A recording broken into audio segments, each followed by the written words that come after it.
keyakinan dan selalu kayak bermusuhan gitu.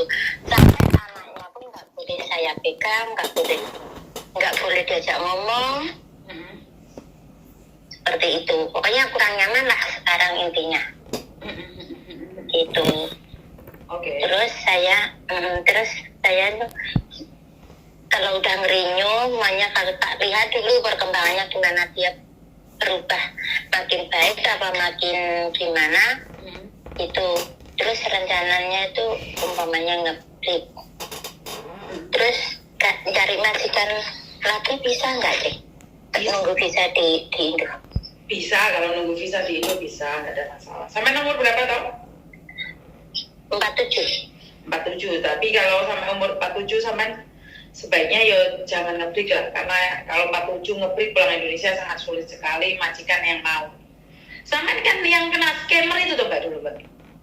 Iya benar. Kena scammer Amerika itu, gimana itu? Iya. Sekarang gimana? Iya tak blokir langsung, dia marah-marah katanya kamu ganti gitu. Terus saya laporin ke polisi, laporin aja lah gitu. Nah terus itu kebetulan saya tuh pas dia telepon, terus siapa itu temannya majikan saya tak suruh ngaku dia polisi. Terus dia yang angkat, terus langsung sampai sekarang nggak ada hubungi.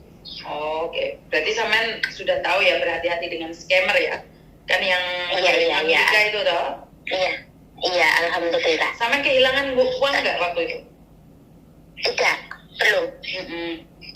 Tapi sampean ngasihkan alamat itu ke mereka kan, benar nggak? Iya betul. Ya saya pokoknya mohon maaf ke majikan juga. Saya kan ngomong sama majikan juga kok. Itu. Ya alhamdulillah majikan, kamu lebih hati-hati lagi, jangan. Sekarang banyak orang jahat gitu. Oke, terus sekarang sama sudah nggak bahagia di situ, ingin cari majikan lagi gitu. Iya, kalau sebenarnya kalau sama yang menggaji saya itu saya nggak ada masalah, cuma ya itu aja, cuma anaknya aja. Oke, jadi sama ini sudah nggak bahagia lagi.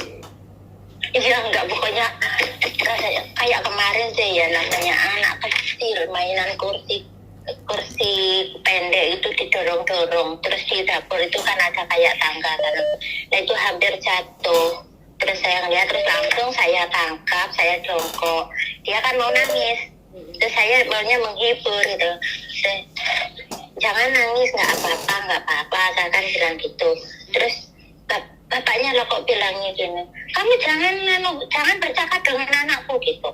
Terus saya langsung marah, saya langsung emosi tinggi deh.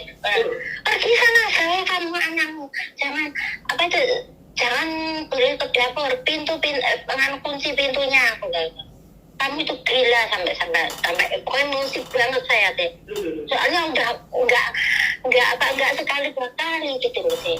Ini pembantunya lebih ganas ngamuk majikan ini ya Pak ceritanya.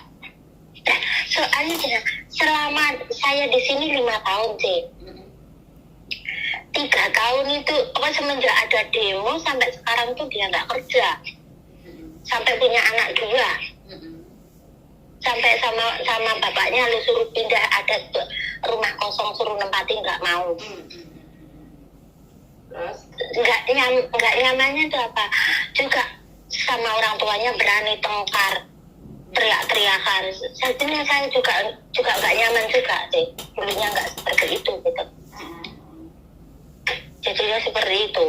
Sebenarnya saya tuh masih eman sama majikan saya. Tapi ingat loh Mbak, sama dari beberapa kasus saat kamu emosi jangan pernah melawan. Kalau kamu tidak suka lebih baik sabar dan keluar. Jangan pernah bertengkar sama majikan. Dari beberapa kasus kalian yang bertengkar dari majikan dimasukkan rumah sakit jiwa yang kita ketahui dan dimasukkan ke saya udah ngeliat itu. Juga udah ngeliat itu. Jadi lebih banyak berhati-hati ya. Jangan karena emosi terus mentang-mentang terus teriak-teriak, jangan ya. Sekali lagi ini pesan saya buat kalian semua. Iya. Kalau nggak cocok lebih baik ngebreak pulang Indonesia dengan keadaan sehat walafiat ya. Iya. Saya kan gitu, ya Allah, saya ini sebenarnya benar saya udah lama, tapi saya juga belum, ya ada sih tabungan, sekiranya kan belum cukup lah apalagi anak masih sekolah kan gitu deh. Makanya seperti itu, saya bertahan untuk nambah sampai finish gitu. Terus setelah ini maunya udah berhenti gitu. Tapi intinya sampai berhati-hati, jangan sampai mengambil keputusan. Iya. Makanya saya kepingin ngomong tadi ya. Dari kemarin tuh sakit hati saya itu masih sakit banget deh. Terus saya kan diem, pokoknya saya diem, apa saya diem. Kamu makan anggur enggak? No. Terima kasih, saya nggak makan, kayak gitu ya. Terus sorenya ganti yang lakinya. Kamu makan apa itu roti kering itu tuh? Mohon maaf, saya belum ingin makan gitu. Tapi muka saya tuh nggak oisan gitu loh, nggak seneng, pokoknya cemberut gitu.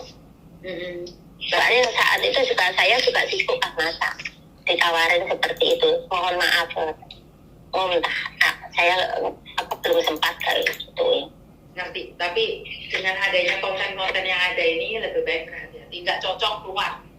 Jangan sampai terjadi apa-apa pada dirimu. Ngerti? Ngerti, insya Allah ngerti. Jangan sampai emosi ya. Kita belajar dari pengalaman orang lain yang sampai berakibat fatal. Iya. Saat majikan menuduh kamu mencuri, bukan masalah benar dan tidaknya, tapi kamu akan kehilangan waktu. Kamu akan kehilangan waktu. Ngerti? Iya deh. Yang makanya tuh ya Allah, gimana. Tapi dia dari semalam tuh rasanya pokoknya sampai sekarang tuh hati saya masih sakit banget deh. Namanya anak kecil kan juga nggak ngerti apa-apa. Janganlah disama-samakan dengan keyakinannya dia, dibeda-bedakan.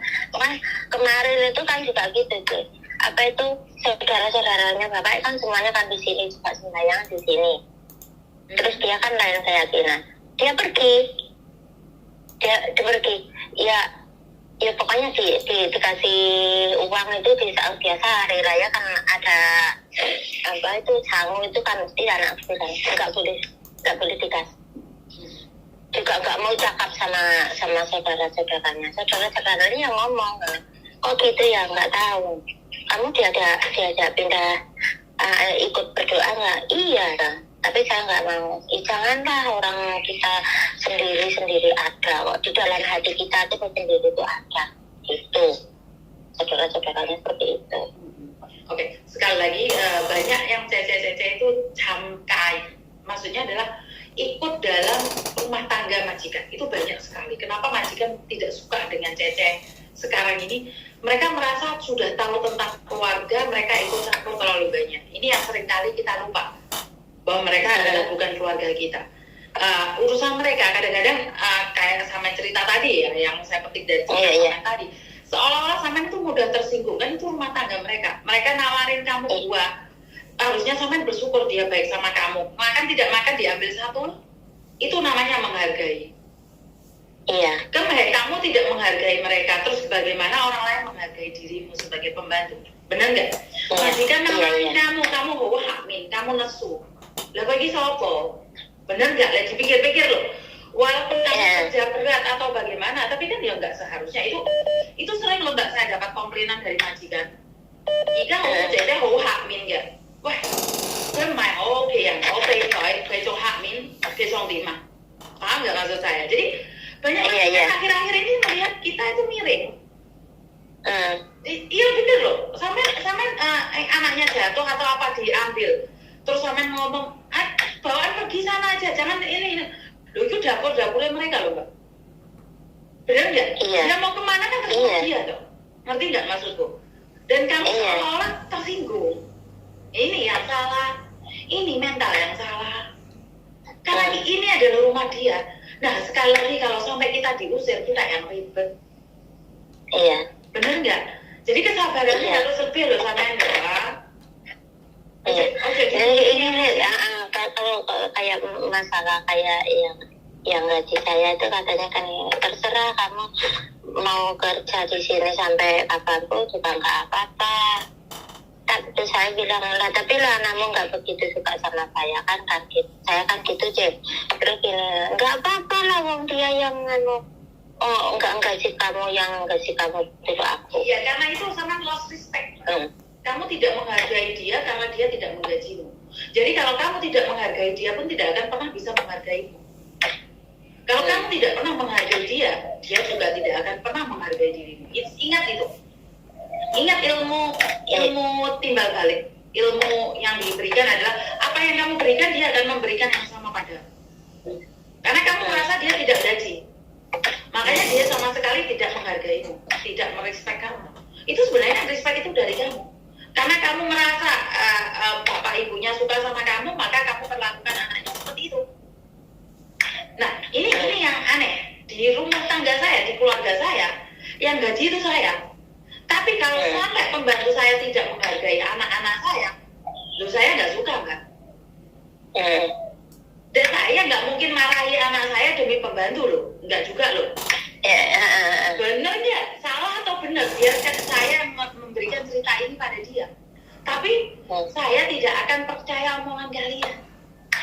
Bukan karena saya tidak suka kalian, tapi anak saya adalah harga diri saya. Orang tua saya adalah harga diri saya. Lulit saya marahin orang tua saya karena laporannya pembantu. Lu melas no ibuku. Benar nggak? Melas no anakku. Ya jangan, kita harus tahu posisi. Bener nggak siapa kita? Ojo ngono, ojo diterus no. Jangan sampai berakhir tragis. Ya? Iya deh. Bisa barno. Ya, makanya ya Allah, apalagi selain saya kan biasanya juga kan namanya orang Sholawat itu kadang-kadang tuh saya tuh keceplosan nggak bisa dalam hati gitu terungkap gitu. Dia juga negur. Berarti kan hatimu nggak sabar. Hatimu nggak negurnya nggak. Negarnya itu bukan punyaku. Kenapa kamu suarakan di sini gitu? Lah ya itu lagi mbak. Sekali lagi sama tidak bisa menghargai. Paham nggak maksudku? Iya. Sama tidak bisa menghargai orang lain. Itu kan dia mau tidak mau, suka tidak suka, diakui tidak diakui. Itu rumah mereka. Bukan namanya loh, Mbak Siti itu nyanyi gembrembeng. Aku ngomong deh Mbak Siti. Mbak aja gembrembeng loh Mbak. Soalnya kita kan nggak seneng ngubung gitu loh Mbak. Paham nggak maksudnya? Bagi kita biasa di Indonesia, bagi mereka luar biasa. Lagi omong mereka lah sama nggak menghargai sebagai orang baru di rumah situ. Bener nggak? Iya. Walaupun sama kerja di situ 10 tahun, tapi kan mereka tetap menganggap orang baru. Karena sama kan bukan keluarga. Iya. Jadi sama tidak bisa menjadi wasi. Kamu tidak bisa gun mereka. Kamu tidak bisa mengontrol majikan. Kamu tidak bisa menjadi orang yang terdepan. Merendahlah sampai tidak ada orang yang merendahkan. Tapi dengan kamu seperti itu, dengan emosimu yang gak jelas, dengan kecemburutanmu, yo lama, cepat atau lambat, itu akan berakibat fatal pada diri kita. Lek gak cocok keluar, jangan sampai berakibat fatal padamu. Dari pengalaman-pengalaman teman-temanmu seperti itu. Ngerti? Iya sih. Ya itu makanya kadang-kadang gini loh deh. Ya apa ya, dia tuh punya anak, semuanya tidur, terus keluar semuanya. Dia juga nggak mau pamitan, nggak apa. Anaknya nangis, otomatis bangun nangis kan ya nyarinya kan ya orang tuanya ya. Nah, terus anaknya terus yang kecil paling kecil nangis, terus akhirnya saya gendong, dia diem, terus saya telepon sama orang tuanya yang kuat. Itu datang itu dia itu juga muka itu jemur-jemur, terus megang anaknya itu seperti megang ayam. Ya Allah, benar itu anak-anakmu sendiri, patah ya anak-anakmu sendiri, tapi kok kayak gitu. Saya tuh sering sekali seperti itu. Ya Allah, kenapa sampai meminta majikan pergi dari rumahnya pamitan? Enggak, maksudnya kan anak tidur kan, saya pas di dapur dia kan ya bilang Tete, aku pergi, anak-anak tidur, tolong nanti aneh ya. Soalnya dia tuh saya tuh nggak boleh sama dia, nggak gitu loh sih. Saya itu dengan komunikasi nggak megang aja nggak boleh sebenarnya itu sih. Tapi anaknya udah kenal saya, kadang-kadang ya udah aku ya ngomong ya saya jawab gitu loh. Kan aneh tuh sih, dalam satu rumah saya nggak boleh megang, nggak boleh komunikasi. Terus ditinggal pergi, terus nangis, nggak ada omongan. Dia bilang, tolong nanti kalau bangun telepon saya. Kan seperti itu kan ya juga enak tuh sih.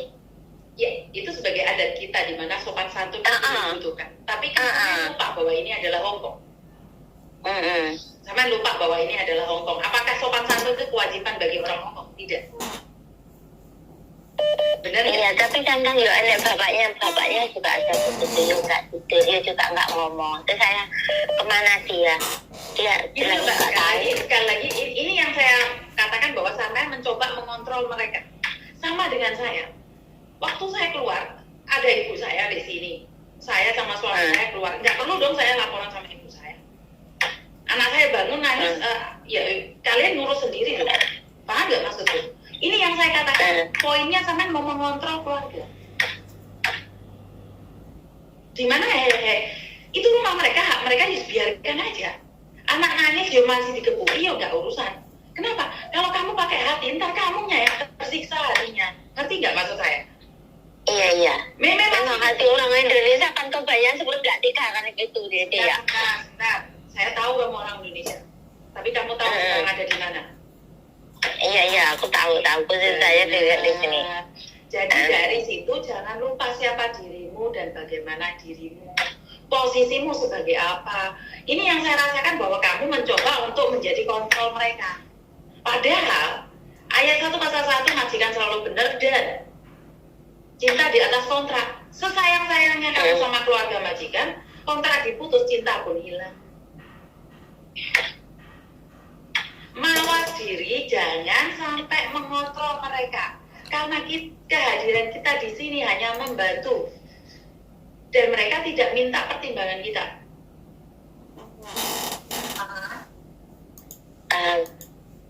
Jangan merasa kamu adalah orang dalam. Kamu kerjakan yang seharusnya kamu kerjakan. Dan jangan pernah meminta orang lain untuk berpamitan walaupun dengan siapa-siapa. Karena itu style mereka. Kita tidak bisa merubah mereka. Apa yang kita bisa lakukan adalah merubah pikiran kita. Yo mama dewe yo terserah, ngamuk yo dewe terserah. Bener nggak? Iya benar. Ayo, kenapa sama ambil hati mbak? Iya kan aneh sama? Iya, kadang-kadang juga bapak saya juga gini. Kamu kok masaknya banyak? Emangnya dia nggak makan dah? Nggak tahu. Dan segini, lawang dia tuh keluar juga mau nggak makan juga dia nggak bilang sama saya Pak, tak gituin. Enggak, kamu nggak telepon enggak? Dia juga nggak telepon kamu enggak? Gitu akhirnya.